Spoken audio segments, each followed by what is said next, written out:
Mesdames, Messieurs, pourquoi les dictateurs Denis Sassou Nguesso lancent-ils actuellement des fatwas et des mandats d'arrêt internationaux à l'élite congolaise?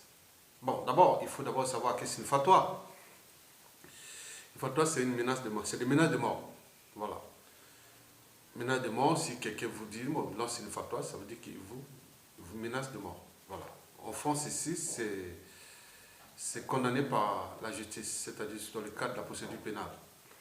Bon, Charles Boao, l'ancien ministre de la Défense du dictateur Sassou Nguesso, a reçu. Sassou Nguesso l'a profané le fatwa, voilà, à son encontre. L'ancien ministre de la Défense, Charles Boao. Mais ça ne suffit pas là.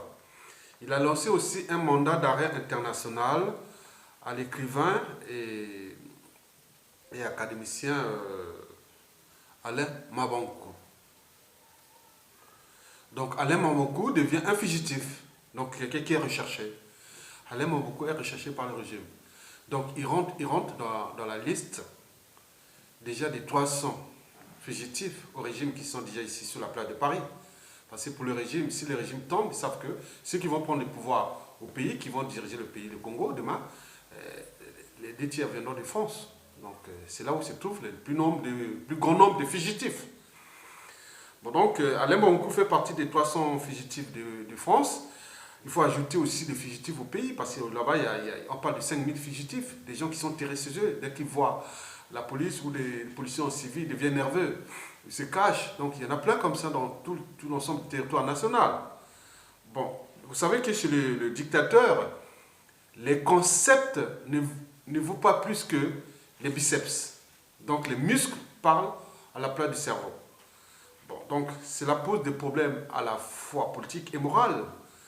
Parce qu'on s'est dit que bon, pendant l'esclavage ou la colonisation, surtout la colonisation, les gens disaient, bien sûr il y a eu une brutalité, mais ce n'était pas pire que ce que les Congolais vivent aujourd'hui à l'échelle nationale par les propres frères noirs qui ont mis tout un peuple en esclavage.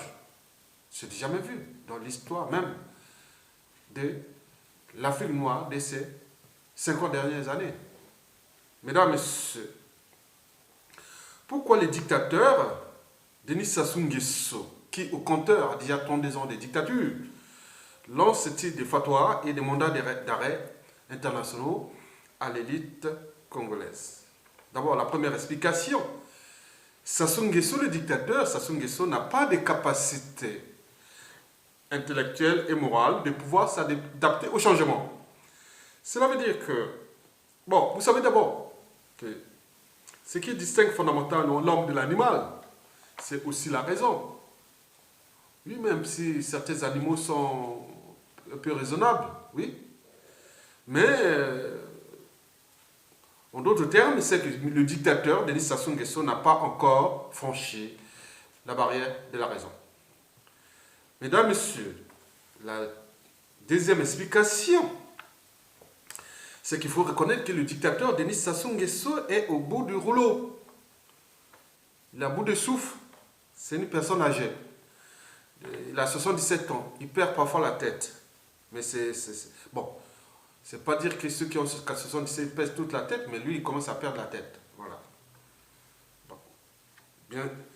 Bien sûr qu'il a une certaine conscience et qui lui donne la capacité de reconnaître ou d'être conscient que s'il quitte le pouvoir, c'est la carte prison ou la CPI ou un mandat d'arrêt international sera aussi lancé contre lui et ce sera un mandat d'arrêt international légitime. Connaissons le passif du dictateur. Bon, il sait bien que s'il quitte le pouvoir, il va à la prison ou à la CPI. Donc, c'est un lâche qui ne souhaite pas quitter le pouvoir, mais il souhaite le conserver en matant le peuple et en mettant en résidence tout le monde, toute l'élite congolaise et surtout les dignes fils du Congo. Donc, il veut mourir au pouvoir pour échapper à son passif de 32 ans de dictature à caractère antisocial, anticonstitutionnel et surtout criminogène. Mesdames, Messieurs, la troisième explication, c'est le dictateur, les élections qui ont été faites dernièrement. Bon, donc, c'est M. 8%. Le peuple là, pour le peuple, c'est M. 8%. Donc, il ne devait même pas être au deuxième tour. Mais pour lui, c'est M. 60%. Avec ses dignités, ses allées, tout ça, les hors-la-loi, tout ce monde-là, on dit non, il a 60%. Bon, ok, bon. Mais alors, vous avez 60%. Mais pourquoi vous vous acharnez contre les dignes filles du Congo, dont le professeur philosophe Charles Zachary Boao ou l'écrivain Alain Marankou et bien d'autres.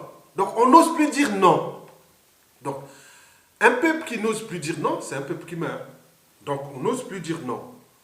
Donc il lance des fatwas et des mandats d'arrêt internationaux. Donc pour nous c'est un aveu. Parce que pourquoi? Vous avez 60% et vous vous acharnez contre vos opposants et contre les dignes filles du peuple, dans les intellectuels, les élites, tout le monde. Donc s'il y a un problème, donc acharnez-vous contre le peuple.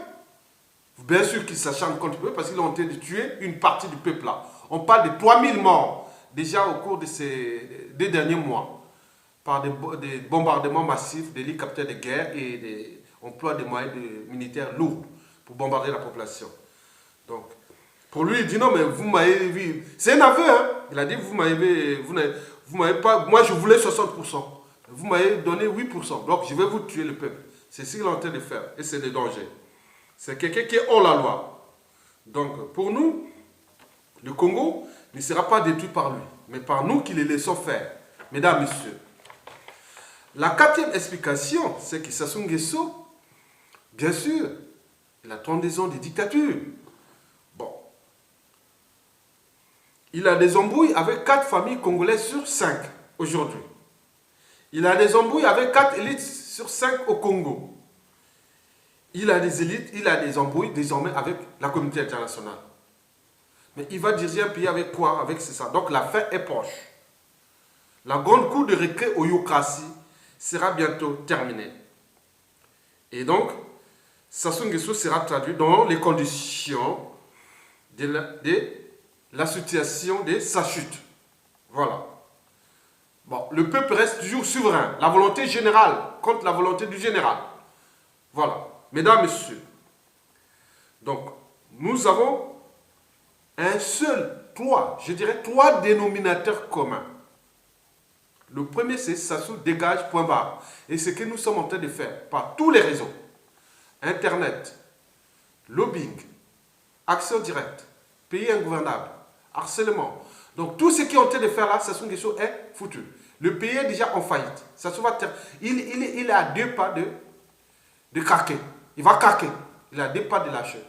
Donc nous allons continuer à avancer avec l'aide de la communauté internationale parce qu'ils ont compris que le Congo qui arrive n'est pas contre les intérêts, leurs intérêts. Non. Elle est là pour rentrer dans le Conseil des Nations des intérêts mutuels. Voilà. C'est ça.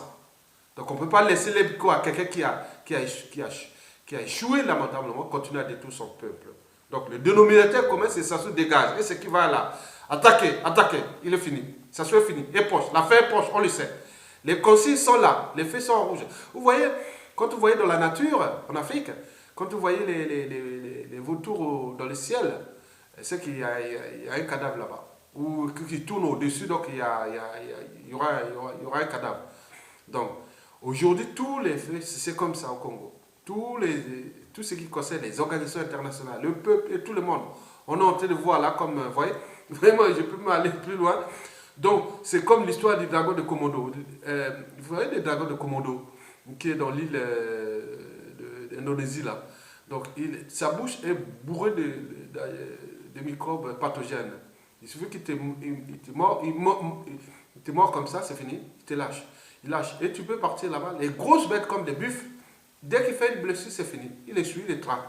Donc, Sassou Nguesso est blessé. Et le peuple est en train de les traquer là comme les dragons de Komodo. Parce que les dragons de Komodo, il laisse, donc il vient attaquer, il a une plaie et la bête continue là-bas, on voit qu'il regarde, il reste là dans un angle mort, il regarde, il est dans l'angle mort comme ça, il voit, il regarde, et après on voit 1 ou 2 jours après, il est mort et après il vient le manger.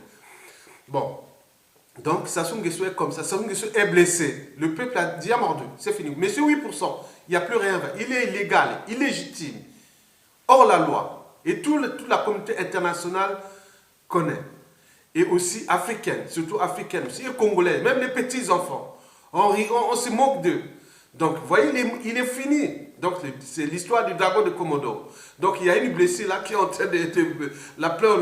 Donc, on suit là, le peuple le suit petit à petit, jusqu'à ce qu'il tombe. Peut-être qu'il va tomber dans quelques heures ou demain, après-demain. Voilà, donc à tout instant, ça peut tomber. Donc, nous sommes en train de mettre cette situation parce qu'il est déjà mordu. C'est 8%. Il n'y a rien à faire.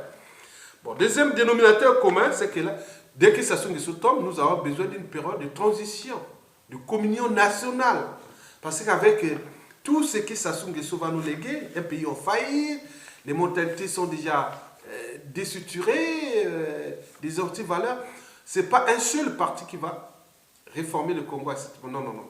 Il faut une période de communion nationale, plus ou moins longue, une période d'analyse, de réflexion et de décision commune pour reconstruire le Congo de demain, c'est-à-dire restaurer l'autorité, l'État et son autorité, restructurer nos forces et faire tout ce qui concerne les administrations, l'école, l'éducation ensemble, repenser ça ensemble dans un cadre commun, institutionnel et aussi d'action concrète. Parce qu'il y a des problèmes des biens mal acquis, il y a des problèmes de... Toute l'histoire, les problèmes des devoirs, des mémoires, tout ça, il faut qu'on soit ensemble pendant 4 ans avec autour des 4 institutions, le président de la République et son gouvernement, le Haut Conseil de la République, de la transition et l'Assemblée constituante. La constituante faite que des résistants qui vont élaborer des cadres des cadres nouveaux pour le Congo de demain. Et donc un moment de chamaillement, d'expérimentation de la démocratie ensemble. On va se chamailler, on va se faire, mais on est dans le même but. Parce que le but, en fait, c'est arriver au troisième dénominateur commun, c'est-à-dire restaurer la démocratie. Donc, préparons-nous ensemble pendant 4 ans les conditions de la restauration de la démocratie. Pour que celui qui viendra dira vraiment, tout sera fait pendant ces 4 ans ensemble. Les 10 fils du Congo se sont regroupés, ils ont travaillé pendant 4 ans, très bien. Ça ne sert à rien de se précipiter. Parce que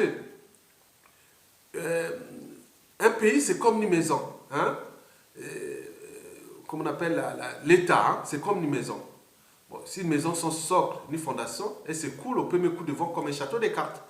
Donc il faut que nous on construit, on fait le château, le socle du Congo. Il faut le préparer. Non pas seulement au niveau des institutions, mais il y a des symboles, il y a des valeurs, il y a plein de choses qui vont être pratiques pendant toute cette période ensemble de communion nationale. Mesdames, Messieurs, je vous remercie, ça c'est fini. Il peut lancer les fatwas à tout le monde, ou des menaces de mort, ou des mandats d'arrêt internationaux, mais pour nous c'est caduc.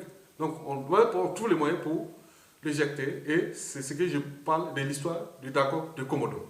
Mesdames, Messieurs, merci, je vous remercie.